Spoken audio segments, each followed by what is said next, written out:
Hello and welcome to the TFN Talks. So in a change to the advertised running schedule, I am now in the chair because we've had a couple of technical issues with Nancy from Sheffield Star, so hopefully she'll be fine, but unfortunately I am now hosting. So welcome to the TFN Talks.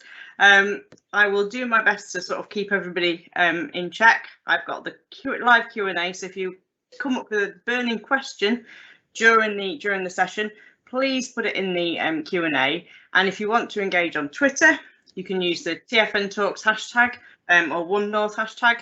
Both of those will work, and colleagues will be monitoring those for us. So that's the kind of thing. Now, if we were somewhere else, I'd be making sure that you knew where all the fire exits are and you were the loser. But I'm trusting you know all of that in your own house. So we're going to move on to our session now. The lineup today is particularly brilliant. So unfortunately, you've got me first. So I'm going to outline what we're doing for the with the virtual engagement room, and then we'll move on to Sir Peter Hendy, then Peter Kennan, and then Maggie Simpson. All those people represent different areas of the rail and the transport industry, and different facets of the freight and logistics industry. So we're going to get a very different perspective from each of our speakers, which I'm really excited about, which will be really helpful. So I'll introduce them one by one when they come to their bit. But firstly, I'm going to walk you through the Transport for the North virtual engagement room. Now, normally I'd be very excited, and I'd have you all kind of coming to an event, and we'd have leaflets, and we'd have tea, we'd have coffee, maybe a biscuit if we were lucky, and we'd have presentations, and we'd have lots of interaction with you all. Now, there's an important button that I'll come to at the end, which is the green button underneath the welcome, but I'll just walk you through the room. Now, we're very lucky that I was able to get support from... Inspector Sands, please stand down. Inspector Sands, please stand down. If other people could put themselves on mute. Sorry, yes. I've just realised that we're not in the train station. There we go. So we've got the welcome. We've got a welcome, sort of freight and logistics welcome. You would have there's a video of me doing some sort of talking about freight and logistics, and then the important stuff. We've got an animation about freight and logistics, and then developing our strategy. So that as we go through, you'll see the banners, which will give some of the headline information. And these blue buttons mean you can either click on a summary, and if you read the full document and give feedback, you can see all the questions that are associated with that part of the document. Now, this does mean that you don't have to read the whole thing. So we've split it up into different sections. So if you're just interested in ports and inland waterways, have a look at that. You might then want to think, oh, I'll have a bit of a dabble with freight on rail. Then have a look at that as well. It does mean that you haven't got to look at the whole thing, although some people will want to do that, and I'll come on to that in a minute. Here is our map that we've looked at the whole infrastructure across the north of England. You'll recognise this from both the strategic transport plan and the enhanced freight logistics analysis that we had before, that informed our strategic transport plan. Now, the reason we've moved on with TFN to get a strategy is not only was it an integral part of our STP when we first launched, but it's also sort of bubbled up to the surface. When you think the whole industry in terms of freight logistics has really become sort of a headline act, both in the terms of Brexit, but also in terms of COVID-19. How have we got all the vaccines? How have we made sure we've all got the loo roll and the Trude and the drinks that we need? How have we managed to deliver Christmas, apart from the important role Father Christmas has to play? But how have we got all of the food and the drinks that we've needed across the pandemic? How has that happened? Has it been magic? No, it's been the freight and logistics industry making use of our networks, both in the inland waterways, on the railway, but also at ports and airports as well. So it's really crucial that we've got an understanding, both from the north, what are our key assets and what are our key priorities, and then and there are also elements of other areas, sort of out with the north, that are also important that we need to support. So if we get investment somewhere like Ely, we can improve the traffic flow into the north of England as well. So there are sort of a plethora of different aspects to this that we're looking at within the strategy. So you can look at the vision, objectives, decarbonisation, all those different things that are really important. I'm not going to go through each of these now because it wouldn't be right, and we haven't got the time. In terms of supporting documents, there are loads of different things that you can look at. We've got the decarbonisation work, future travel scenarios. They've all been sort of integral to building this strategy. There's some other, these are the sort of more detail on the scenarios and some of the information on freight modelling and analysis. So if you, like me, and would be actually prefer to read one document, I think it would be me as well, if I'm honest, sometimes. If you just wanted to sort of sit and have a few hours of reading about freight logistics, this is the button you need. Draft Freight Logistics Analysis Consultation version, that's our strategy. The consultation version of the strategy, you can just click on that and then the strategy will come up. And finally, this is a very important button. If you are part of a logistics company, if you are a freight forwarder, if you are a freight operating company or somebody within the logistics industry, please sign up to our sort of further discussions and let us know that A, you want to talk to us, and B, you've got an opinion, because we are holding some sort of round tables or focus groups virtually online. But if you have that kind of if you've got a different perspective that you want to share with us, please do tell us. Fill in your details and then it will go through to the consultation team and we'll be able to set up some groups. Some of you would prefer to have one-to-one discussions, maybe with us or the team. Let us know that as well. So we've got an engagement at TFN address that comes up as part of the front screen. So I will find that and then use that to let us know if you would just like a one-to-one discussion and we can chat to you. So that's what that was my introduction to how the room works. The main recommendations, what we focused on within the strategy, are areas around decarbonisation. So that'll be about rail freight and road freight. So thinking about electrification or using hydrogen fuelling within vehicles and on the railway. I mean, it's a massive challenge because only 10% of the rail network is currently electrified. So it's going to be massively challenging to achieve those changes. But as an industry, it needs to happen. There's a work on warehousing. The Department for Transport approached us and said, could you work with us to look at how the different ways we could think about warehousing planning. So there's a group of us from different subnational transport bodies. We meet and we talk about that, and then the data modelling to improve what we call data democratisation, so we can make better business cases and use better data to inform future investment priorities. So without further ado, I'll stop sharing that and you come back to me and I'll introduce our next speaker. So thank you very much for listening to me, and Peter Hendy, over to you. Thank you. Good morning, everybody. It's very nice to be invited, and I'm grateful for the opportunity. What shall I say? Well, certainly, firstly, who I am. I've been the chair of Network Rail for 6 years now. Before that, I was the Commissioner of Transport for London for nearly 10 years. I have been a board member of Transport for the North for the whole of my time at Network Rail until very, very recently. And I was also asked by the Prime Minister some months ago now to review the connectivity of the United Kingdom, and my final report on union connectivity was published a few weeks ago. Those are, I think, all relevant pieces of background.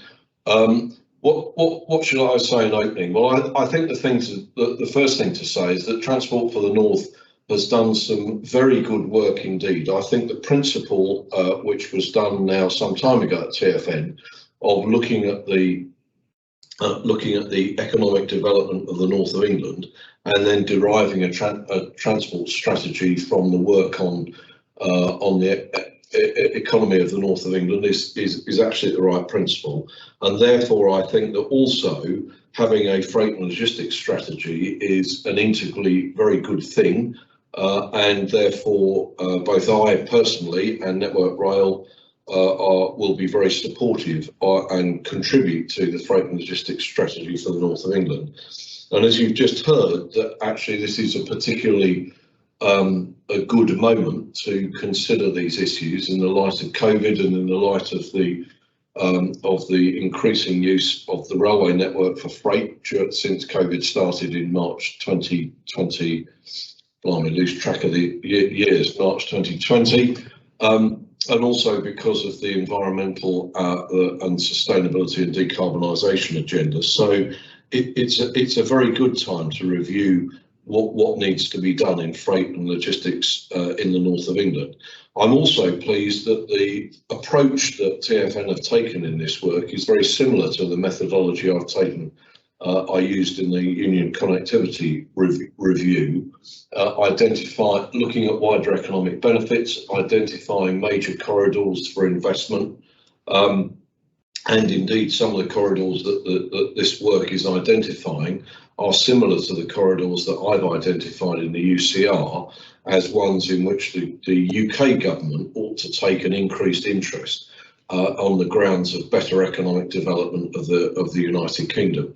So I think that's all good stuff. We're also, as you just heard, at a crossroads because not only is there a huge subject about decarbonising the railways, of which one element, but not all the elements, are about rail electrification, but also it's the first time for a very long time where actually rail freight might have an advantage over road freight, simply because decarbonisation of heavy lorries seems to me to be further away than in terms of technology than the technology of decarbonising the railway.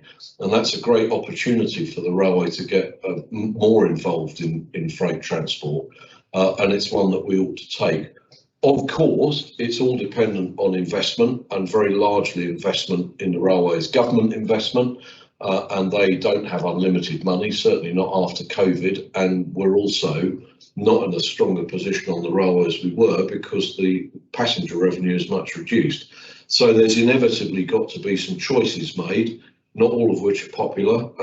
You'll all know on this that there were some unpopular choices made in the publication of the integrated rail plan for the north of England. And I suspect that there are more choices to be made, both about decarbonisation and about where rail capacity investment goes. But it's certainly a worthwhile debate to be had, pointing out the link between better freight and logistics and economic development is, of course, the way in which you persuade the government to invest more and invest in the right places. I think the thing I just finished with is that the point which was just made about in relation to Ely, for example, is actually very important. There may well be places outside the north of England where investment needs to be made in order to facilitate freight and logistics to and from the north of England. And that's one of the principles of the Union Connectivity Review, which is that investment in one part of the country can facilitate economic development in another, and we have to be mindful of that when we look at where government's putting its money. We should also be mindful of it in recommending where government should spend money. So better investment on the railway to get more rail freight to and from Felixstowe is likely to have large benefits to the Midlands and the north of England, even though the investment's somewhere outside it. I'll contain my remarks to that. Thank you very much for listening, and I'm very happy to answer some questions, Lucy. Thank you. Thank you very much, Peter. That was a really good insight and sort of an opening set of remarks. Thank you very much. Now I'm going to move on to Peter Kennan from the South Yorkshire LEP, and welcome, Peter. The floor is yours for the next 5 minutes. Thank you.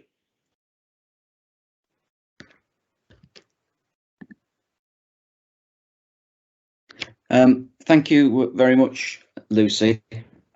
Great to be here. Good afternoon, everyone. I'm Peter Kennan. I am the thematic lead for transport and environment at South Yorkshire Local Enterprise Partnership, and I sit on the Transport for the North board as business representative for South Yorkshire. And it's important to just note really the very important role of Transport for the North in bringing together elected and business representatives to give that business voice to key issues, including freight and logistics, which we're here to talk about today. So I'll just make some initial comments. Transport is a facilitator. We use that as a rather glib expression. A facilitator of what? Yes, getting goods and people around in an efficient manner, but it's also a key mechanism to drive growth, but not growth at any cost, growth in a greener and fairer way. In other words, environmentally sustainable growth and inclusive growth, leaving no community behind. And that's at the heart of what we're aiming for. That growth in the North has been somewhat elusive, with a huge productivity challenge. Our GVA is 25% behind the UK average, and in some areas of the North, it's worse than that. So improving freight transport and other transport connections is one part of the jigsaw for addressing that key aspiration of fairer, greener growth. So freight and logistics is a really important part of the northern economy. 33% of goods enter the UK through northern ports. You'd barely believe that when you see the media reporting of Operation Stack on the M20 and the disruption caused to supply chains at Felixstowe. But the fact is that 33% might be even higher with the investment. There is room to grow, and we need to look carefully at terminals, rail and integrated road connections. Key to that is urgent interventions. I take on board fully what Peter has just said about choices and sort of restrictions on available finance.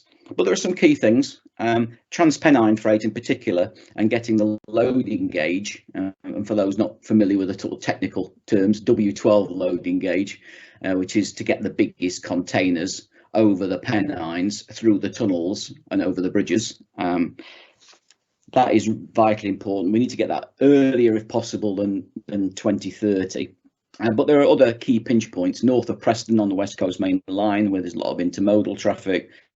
The East Coast Main Line around Doncaster, Midland Main Line around Sheffield in our area, many, many more. Each region of the North would point to pinch points, including Ely, as Peter's just referred to, because getting stuff out of Felixstowe is a challenge for that sort of deep sea container traffic. So we've got major logistics hubs across the North, specifically in my area. We've got numerous clusters, including the development of I-Port in Doncaster, bringing together logistics space. A rail terminal opened only 2 or 3 years ago, but already with 6 short sea and deep sea intermodal trains a day. Integrated close proximity to the M18 and a major international airport with a very long runway for cargo traffic. Our plan must ensure that we unclog and keep unclogged every possible part of our transport network. And electric charging of vehicles, in particular vans for freight traffic, is arguably just as important as rail electrification. After all, van use is up 67% in the last 30 years. Not surprising given the transformation to home delivery, but it could still go higher. So the key importance of the whole network is really important, and that's why the government's integrated rail plan was so disappointing, because there was no integration, there was no joined up thinking on the network. There was no real focus on freight and decarbonisation and on capacity generation, which is the very thing that HS2 and Northern Powerhouse Rail are really there to deal with. So decarbonisation is at the heart of what TFN is doing, greener, fairer growth, as I mentioned. The freight and logistics strategy gives us a chance to shine a light on that part of decarbonisation.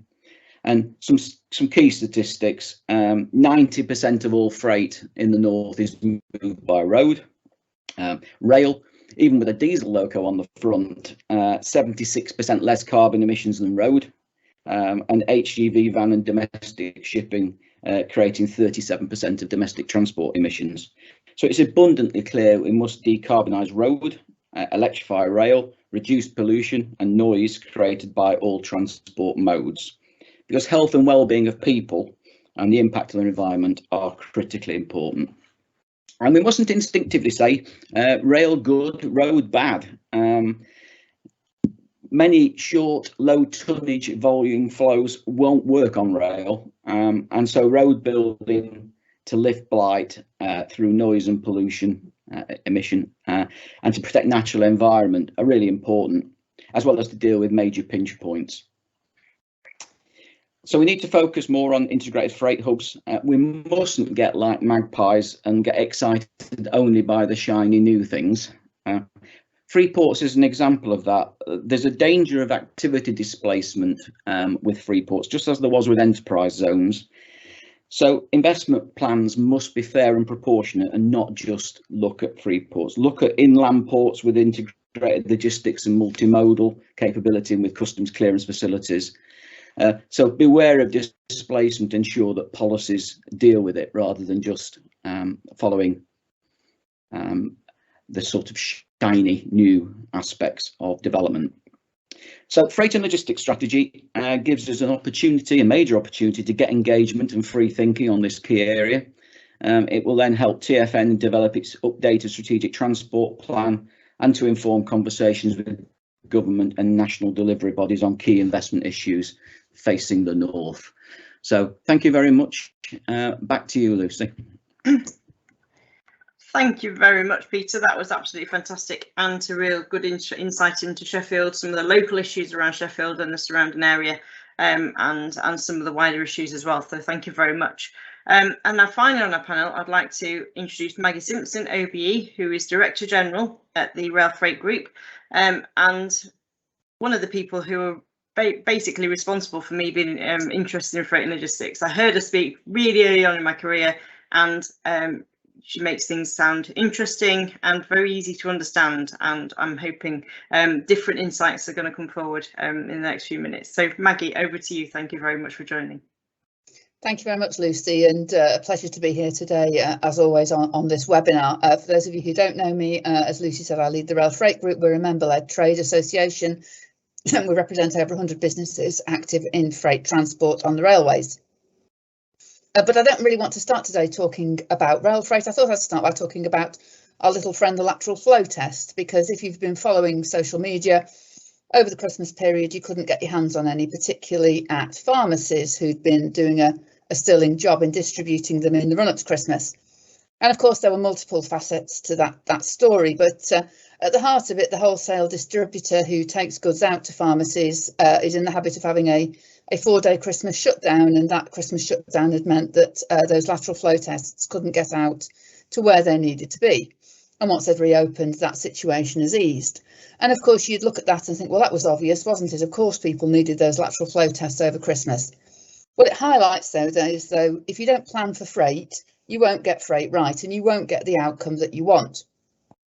And that's just one example. Even so far this year, I've read an example of an authority who had done some urban realm improvements, put down some nice new paving that was being broken up by the HGVs delivering to the stores. The HGVs were being blamed. But of course, if we'd planned for how those stores were going to get their deliveries, we'd probably have had a different outcome. And down a bit closer to my home, to Hart, down in South London, a local authority acting to try and get a railhead relocated that delivers aggregates into their area. They want to build houses on that land, and they fail to realise that the railhead is bringing in the very materials they'll need to build those houses. So a real disconnect we see time and time again between the planning of freight and the outcomes that people want to see. And so that's why I'm really delighted that Lucy and colleagues at TfN have been able to start work on this freight and logistics strategy to try and help improve the planning of freight and logistics across the north of England. And why do I think it's important? Why do I think it's so important? Well, firstly, we won't get the rebalancing of the economy and the levelling up that the region needs unless we have effective freight distribution that is cost effective and affordable for business.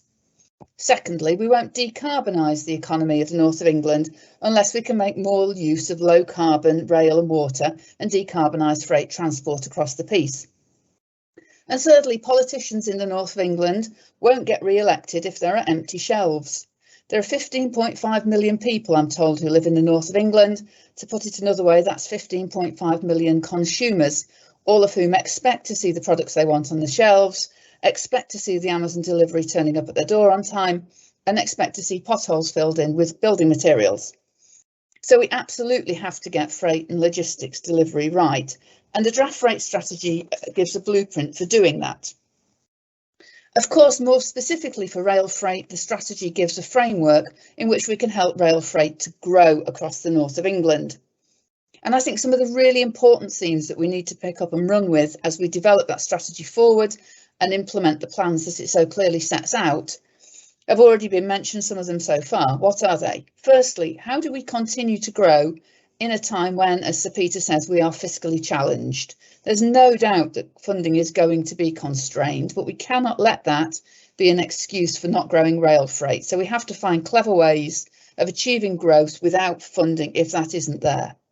Secondly, how are we going to make progress on decarbonisation? Obviously, to meet those 2040 and 2050 deadlines, but actually when it comes to carbon emissions, we can't wait till then to start. We need to start making less carbon today. So decarbonisation now as well as decarbonisation in the future. How do we improve freight and logistics without adding to the cost of living crisis? So when we intervene in ways that cause freight movements to become more expensive, we pass that on to the consumer. It adds to the cost of living. We're already seeing that with supermarket prices rising on the back of the HGV driver shortage, and we can't allow that to run away with itself. So being really clear about the cost implication for freight companies, businesses and those who use them to ship their goods. And how now, with the IRP published, do we go forward and take the positives forward at pace? And particularly there, I'm thinking of gauge clearance across the Pennines and the capacity for freight that the ports in the north of England that have already been mentioned so desperately need.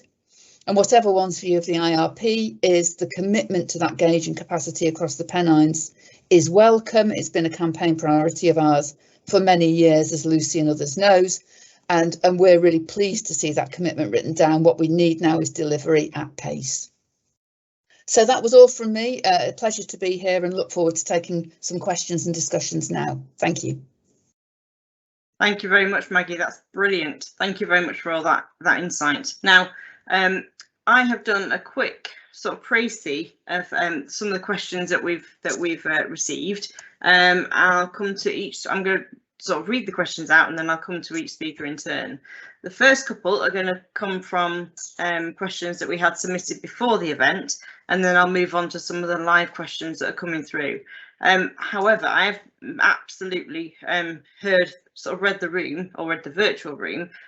Electrification is definitely up there in one of our, and decarbonisation is a real strong theme running through these questions. So that's something that we can pick up, and also connectivity, which is really quite obvious when we're talking about freight and logistics across the north of England. So the first question I picked out is about rail electrification, so we can explore this in more detail. So I think I'll ask the question and then I'll come to Sir Peter first. So I've got rail electrification is essential for freight as well as passenger. Economies will be achieved through a rolling programme, paying back in the long term through cost and carbon reduction. How do we persuade government, not at least HM Treasury? So Peter, if you'd like to take that one first, that would be really helpful. There we are. Right, microphone's on. So I think there are two things I'd like to say about it. The first is that the rail industry itself has a responsibility to reduce the unit cost of electrification. We Network Rail have not always been terribly good at this. The Great Western Main Line electrification is the worst example of badly specified, probably not beautifully constructed and the unit cost of that electrification was far too high. And we know that we've got to make it cheaper. We are making some inroads to make it cheaper, and there's a lot of work going on within Network Rail to reduce the unit cost, to make the business cases better and make them more acceptable to government. Some of that is called Project Speed. However, it's also the case that electrification would be a lot cheaper if there was a continuous programme. So Network Rail itself has produced a strategy for electrification. The government has acknowledged that. Actually, part of the announcement of IRP is effectively the electrification, both Trans-Pennine in stages, some of which is already started at the York end, and also the electrification of the rest of the Midland Main Line, which some people on the call, most people on the call maybe will remember was stopped 4 or 5 years ago, and it's now starting again. So there are things in hand. More needs to be done. The rate and the cost would be better if there was a continuous programme, and we're arguing that with government. But nevertheless, you also have to recognise that actually it must be a progressive programme, and it does have to have regard to passenger movements as well as freight movements. So I think the other thing I'd say about this is that it ought not to exclude also the consideration of other methodologies of reducing or eliminating carbon in moving in moving things on rail. There will be parts of the railway in which electrification will never be cost effective, and in those parts of the railway we've got to find innovative ways of reducing carbon emissions to move stuff. The railway is doing quite well. Actually, there's a lot of work going on with hydrogen.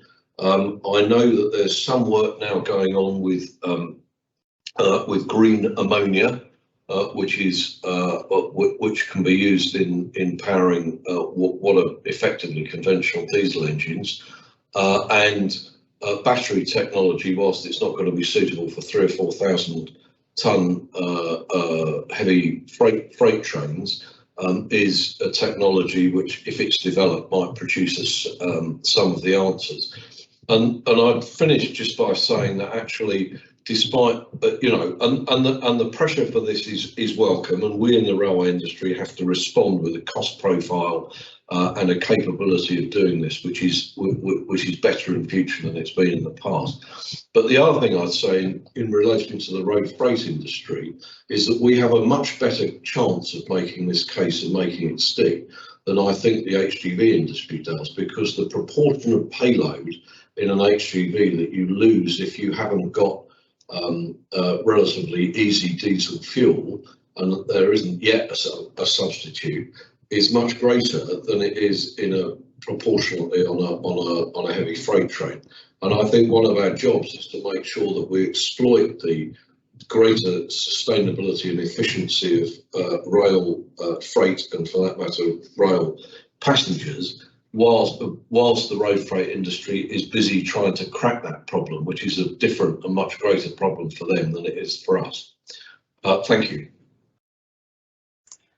That is really interesting, and it's given me, that final point about the payload of an HGV versus rail is really, really well made. So that's really set my brain going. Thank you very much for that, Peter. Peter Kennan, have you got anything to add to this question?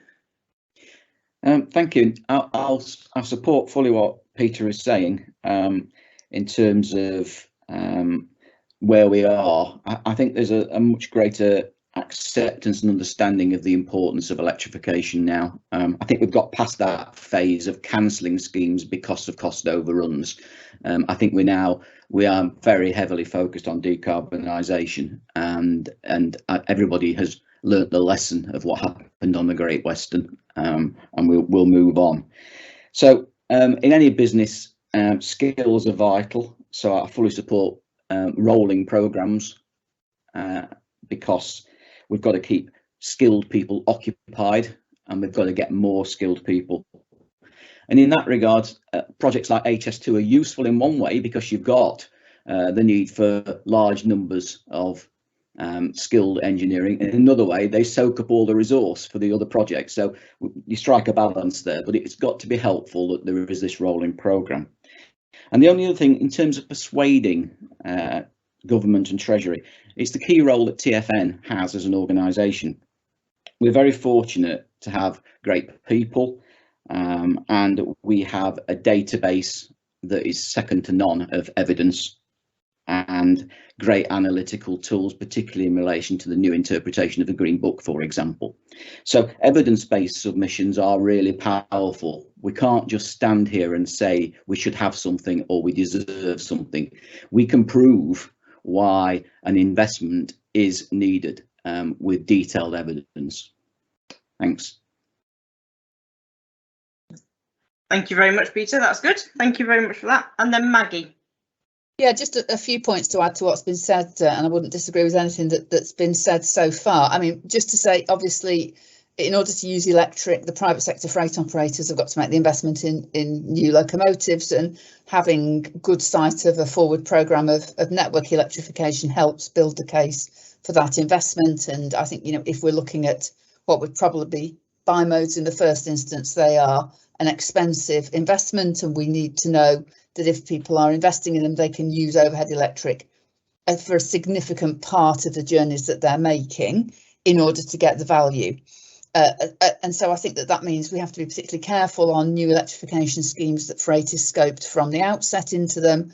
And by that I mean, firstly, that the power supply is adequate for freight. Secondly, that small little gaps in the network that freight use are completed. And indeed, you know, Peter mentioned the Middle and Mainline electrification, but as I understand it, Corby to the route north from Corby, which freight uses round to Syston, isn't included in the scope of that, for example. So most of our mileage to London would still have to be diesel. So can we try and scope into those schemes the bits that freight use that passenger perhaps doesn't to the same degree, to make those end-to-end connections work?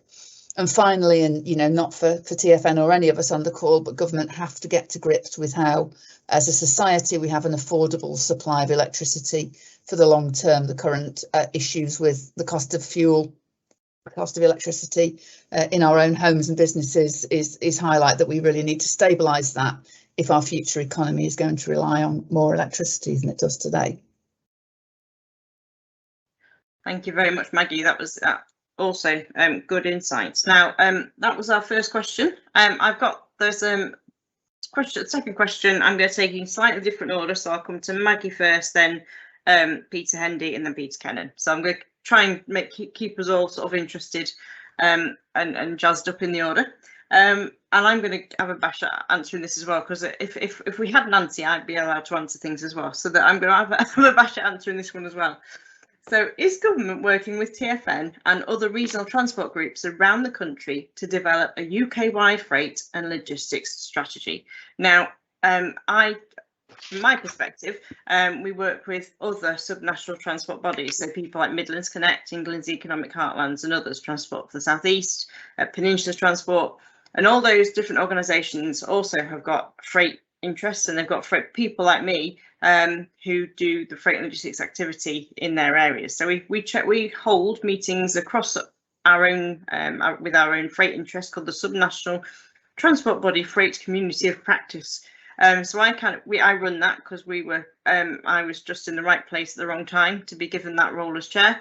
And it's a really good group because we share different ways of doing considering freight logistics.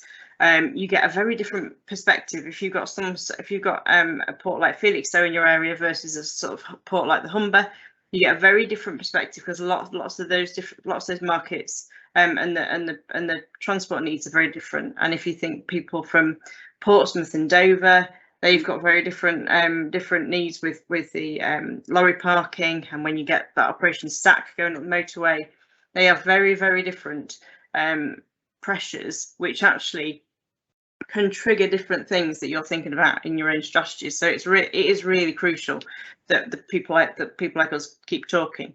We do have DFT come to those meetings, and that helps us, helps them as well as us think differently across a wider geography, and that's where some of the seeds of ideas have come from, about us working together slightly differently. So I do think that's all really strong activity. we may then decide it's not the right thing to do, but at the moment, when you have those conversations, it's great to sort of sow those seeds of ideas and then look at different ways of making the right decisions and things happen. So it's a really sort of fruitful environment. I mean, across the other more senior people across the STBs also meet, so we feed into different meetings, but it is very, very cross STB, but also cross. We have people from Great British Railways and Network Rail, Highways England, and the DFT come to other meetings as well. So it's very, very much sort of you get a cross fertilisation of ideas and people working together. To do a bigger, wider national strategy, then there's the work that Great British Railways are doing, and we're also working with National Highways to do activity on that as well. So I don't know if anybody wants to add anything. We'll come to Maggie first, because I know Maggie and I sit on some of the different groups for those different organisations. Yeah, thanks, Lucy. I mean, I think the thing with freight is it's both global and local. So if you are, shipping a container from Vietnam or the Far East to a customer somewhere in the United Kingdom, I can assure you do not give a monkeys about where the TfN boundary meets the Midlands Connect boundary, or where Network Rail choose to put a regional divide. It is utterly irrelevant to you. And we have to accept that, actually, that the trends that shape how freight moves across the globe aren't going to be influenced by the way we choose to split our geography. That said, there are, always regional and local issues that do need addressing, right down to individual sets of points or choices about routing. And so it's vital that people do work together in the way that Lucy describes, to compare notes, to look at those issues, and in particular to look at the bits that are pan-regional within the UK and where we do have some influence.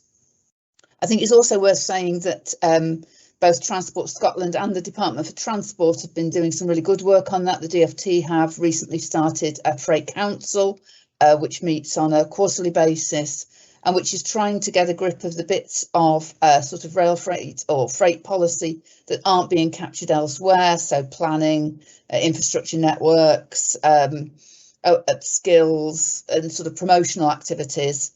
And that's proving very productive, and Transport Scotland themselves as well do some really good work around sort of the Scottish angles, which is, interfacing nicely with that.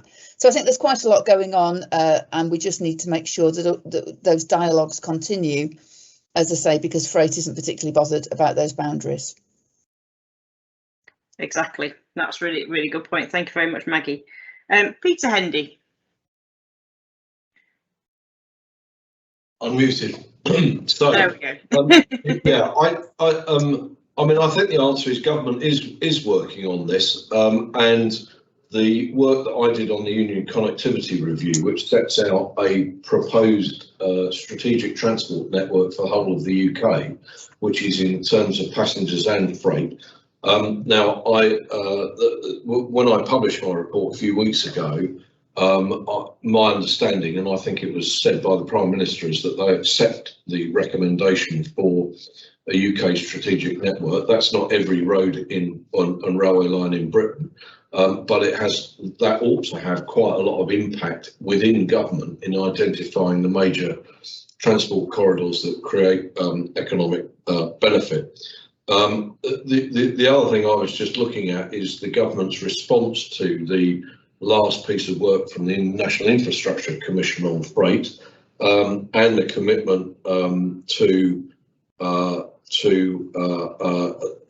a long-term strategic plan for the freight sector, the future of freight, which they promised by the end of 2021. So I think government are listening to this stuff, and I think that the work that you're presently consulting over will be an important contribution to it. So I think it's moving in the right direction. Absolutely. Brilliant. Thank you very much. And now Peter Kennan. Thank you. Just to add really briefly to what Peter has just said, I also think the Union Connectivity Review is really important in this respect. The one thing that TfN can help with is in the existing strategic transport plan and subsequent. We've got the strategic development corridors identified already, and so we can help Peter to put the pieces of the jigsaw in to the union connectivity review from the work we've already done and the work that we're presently consulting on. And I think that would be really a very sensible way to go in the future. Thanks, Lucy. Thank you very much. We're going to do another rarely question, and then I'm going to try and find a road question, because I think road freight and rail freight are very important. At the moment, the room is very, very rarely, so I think that's really helpful, because we've got lots of questions about trains. And I think this is quite a spicy question, so I'm quite excited to hear what people think about this. So I'll be coming to Peter Kennan first, then Maggie, and then Peter Hendy. So does the tradition of giving passenger trains preference over freight trains need revision? I think that's a great question. So Peter Kennan. It's a good question. I would hope we get to a point where we don't have to make those choices, because we have the capacity that's needed to accommodate users of the network. At the present time, the statistics show considerable delay for freight trains across the network, waiting for paths through busy passenger areas. And really, we were hoping, as a result of interventions such as HS2 and Northern Powerhouse Rail, that the increased capacity would mean that we could reduce delays in many parts of the network that are caused to freight trains. So I don't think the question is which should we choose. The answer is we should choose neither. Both should be given priority, because both are key points within the strategy of greener and fairer growth for our northern economy. Brilliant, thank you very much, Peter. Then we go to Maggie. Maggie, what? Yeah, thanks. So I think, you know, there's some really good work being done at the minute to try and look at the case for how we plan, timetable and regulate the railways, and also the impact of that on, particularly actually on carbon, because stopping a freight train that's half a mile long and starting it again from a stand isn't particularly good for fuel consumption. It's probably not terribly good for performance either, but we do it all the time because, frankly, that's what we've always done it. So I think that there is a piece around data and analysis. I think there's a piece around the rollout of technology. The freight railway still runs off trust and tops, both of which were invented before I'd started school, whereas modern traffic management systems ought to be able to be more intellectually capable about the impact of the choices that we make. So, data, technology, and then I think cultural. Most signallers, most controllers at the moment sit under a poster that says putting passengers first. So it's probably no surprise that they do. But as we move forward into GBR, we're promised sort of culture change, which would be, I think, positive. At the same time, GBR will also be branding and operating the passenger trains more directly, albeit under a contract to an operator. So there's I suppose a risk that culture change gets undone a little bit by that ownership, which of course freight won't be branded in the same way. So I think it's a really important point that we have the data and the technology to make the right choices for the economy and for the environment, and that we have a culture that then supports that in how the railways run. Thank you very much, Maggie. Thank you. And finally, Peter Hendy. So I think it would be nice to think that it would never be needed to make a choice between capacity for passengers and capacity for freight. I think we're never likely to get to that point in my lifetime, if only because actually the railway, regardless of COVID, has been relentlessly filling up with trains over the last 25 years, and I think even whatever the new normal is after COVID, I think there'll be increasing pressure from both passengers and freight. And of course there is a difference, because passengers, real people, measure their effective use of journey time in minutes and seconds. And I know that the freight industry also does that in terms of the importance of logistics and distribution for things like food and fast-moving consumer goods and retail stuff. But there are always going to have to be choices to be made. The question in my mind is, can you make them effectively, and can you persuade everybody involved that you're making transparently the right choices in the right way? I think in the light of Keith Williams's work and the white paper, I feel quite emboldened to say that we know that we haven't always made those choices at all transparently and sometimes right in the last few years, because the railway has been a very complicated place to manage, and there are endless different people involved in it. Network Rail is running signalling and control systems, but the franchises and the franchise specification, the passenger franchise specifications let by the department, sometimes conflict with the capacity of the infrastructure, never mind freight traffic. So we know that we can do better. I think Keith set out in his white paper an organisation which is not an organisation proposal to which passengers and freight ought to fit in, but his conclusion was, after looking at the requirements of passengers and freight on the railway, and I think that GBR is much more likely to make those choices transparently and holistically across the railway. It won't please everybody. I don't see how it can. I looked at, I think Peter mentioned earlier, the capacity of the West Coast Main Line north of Preston. Well, I looked at the capacity of the West Coast Main Line north of Crewe in my work on union collectivity to look at getting trains from HS2 to Glasgow and Edinburgh in 3 hours something, 3 hours, not very much.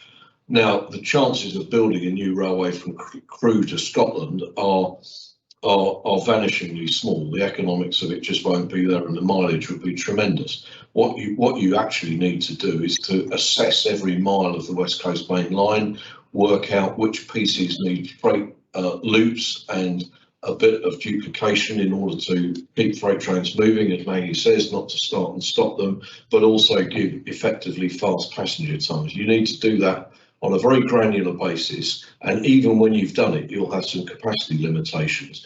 But actually working out what the right projects are to do, what the right priorities to offer, is very likely to be something that GBR will be better at than the railway industry has been in the recent past, but it will still require compromises.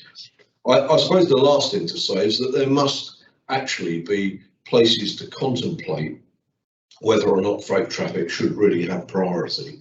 I've been, because John Smith from GBRF takes everybody he can on the Felixstowe line from Felixstowe to Ipswich, which is used by container trains from Felixstowe not only to London and the south east, but to the Midlands and the north. And actually, that's a single line from Felixstowe to Ipswich with a rather sparse passenger service and a very, very busy freight railway.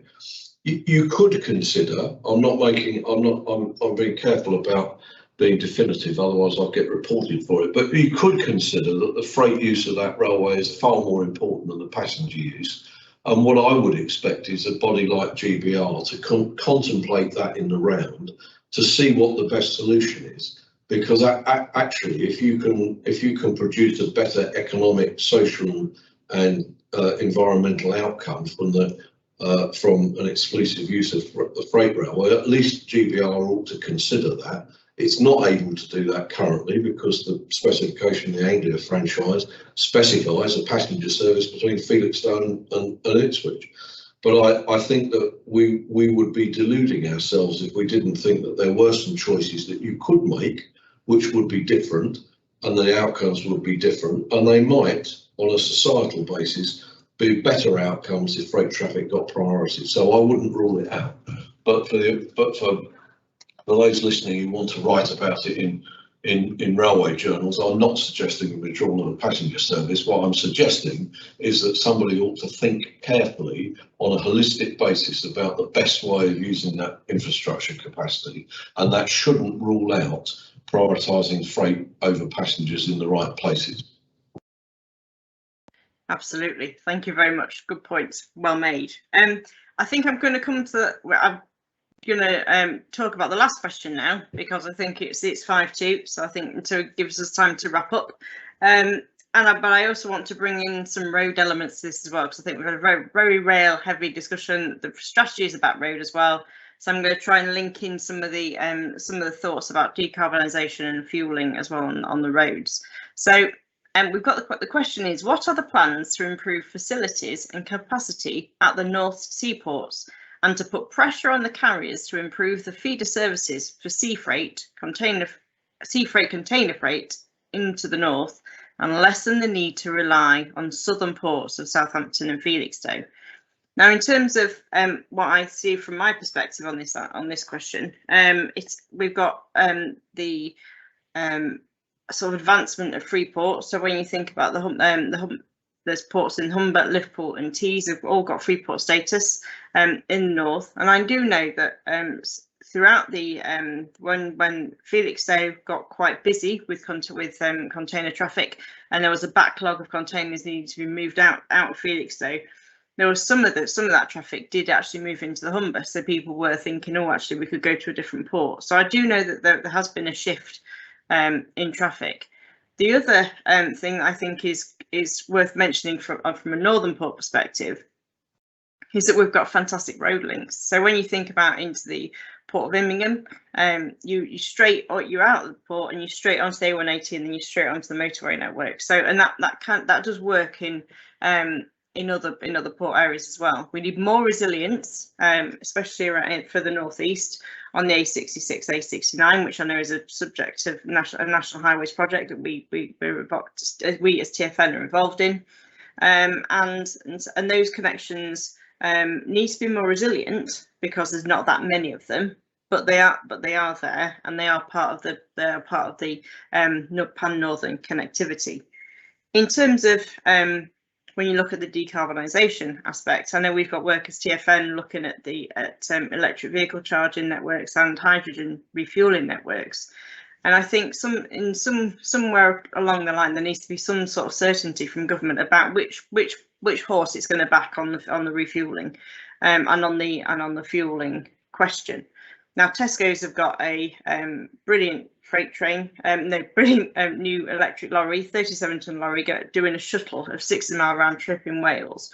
So there's a test bed of some technology that's coming forward, but these batteries are really huge.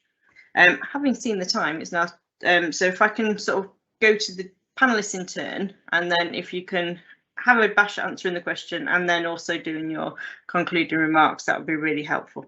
Very poor chairing of me at the end, but here we go. So Peter Hendy, would you like to open your closing remarks and the bit of the question? Thank you. So I haven't really got much to add on that last point about ports. I think the internal road and railway system for the United Kingdom has to respond to the use made of ports and the investment that port owners and government want to put in them. So I'll leave it at that, and I would just conclude by saying I think it's really helpful to have this seminar. I think it's really helpful to consult at this juncture on a freight and logistics strategy for the north. We in Network Rail will be responding. That strategy can take into account the Union Connectivity Report and government's welcome to my proposal for a UK strategic transport network. And I hope that the outcome is a really good piece of work, and I hope that therefore it then influences government policy and what regional and local government do about freight in the north of England. With that, I'm going to have to go because I actually have to be somewhere else in about 30 seconds, but thank you very much for listening and thank you for your time. Thank you very much, Peter. That's great. Thank you very much. Peter Kennan. Thanks. I can be very brief. In my opening remarks, I talked about the importance of integrated hubs. It's road and rail, and I also talked about the importance of inland ports. So I really think it's already happening, a lot of this that we're talking about. We've seen switch to rail out of Immingham a short flow across to the I-port in Doncaster. We've got flows in and out of T-Sport of short sea boxes. It's happening because decarbonisation and supply chain pressure is making it happen, and it will continue to happen. So I think the linking together of road networks and rail networks at ports is really important. People have got to have choice depending on the actual type of goods they're trying to convey. Really, in terms of closing remarks, I just want to encourage as many people on this webinar to give replies. No reply is too small. There's only one point that you want to make because you think it's important. Please don't sort of hang back, make the point, because we're really anxious to make sure that we reflect the views of the whole North. Thank you. Here, Peter, that's a real crucial point. If you've got anything, if you think, oh, there's an Amazon vehicle outside and it could do something different, tell us. We're really anxious to hear that kind of feedback. And then Maggie, we'll come to you. Thank you.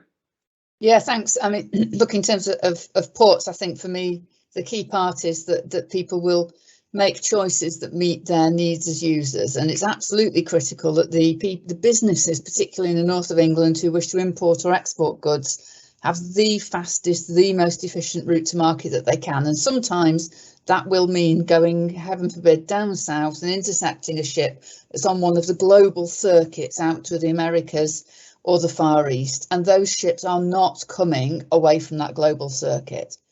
Equally, there are flows out to Europe and to the Americas that are coming at pace to ports across the north of England, and therefore we need to give those businesses the right road and rail links to get their goods into those ports and into those distribution networks as quickly as possible. As an island nation, we already have a disadvantage in terms of routes to market, and therefore we need to do everything we can to make sure that people are as competitive as they can be if we're to build back the economy. So I think, there's all sorts of good work done in the draft strategy, as Peter and others have said. Hopefully lots of people will respond to it, and we'll look forward to working with you, Lucy, on the next steps and taking the strategy forward into implementation. Thank you very much, Maggie. That's great. And thank you for the attendees. I've been watching the numbers and you're all sticking with us right to the very end. So thank you very much for doing that. In terms of my closing remarks, all I'd like to say is that we're welcoming your views, and we conclude the consultation on the 31st of January. So if you can get chatting, and let us know what your thoughts, and if you want to do the clicky answers, click away in the virtual engagement room, and then please do get those thoughts in, however small, as Peter said, by the 31st of January. I've found this hour really valuable, from a learning perspective. I'm definitely going to watch it back because it's going to be really, really interesting, because I haven't made as many notes as I want to. But thank you. My last job is to say thank you to the panelists. We've got to say thank you to Peter Hendy from Network Rail, Peter Kennan from the South Yorkshire LEP, and then Maggie Simpson from the Rail Freight Group. So thank you to all those panelists, and we've had loads of questions from people watching and listening in. I'm really sorry we couldn't do them all, but a lot of them were on a very similar theme about rail electrification and access. So I hope we've sort of whetted your appetite on those questions and given you some insight into our thoughts and observations. I hope with a 2 minutes notice, I've chaired it as well as I could. I hope you've enjoyed it, and it may not have been as slick as it would have been with Nancy, but you've got me. So thank you very much for listening, and we've really appreciated your time. Thank you. Goodbye.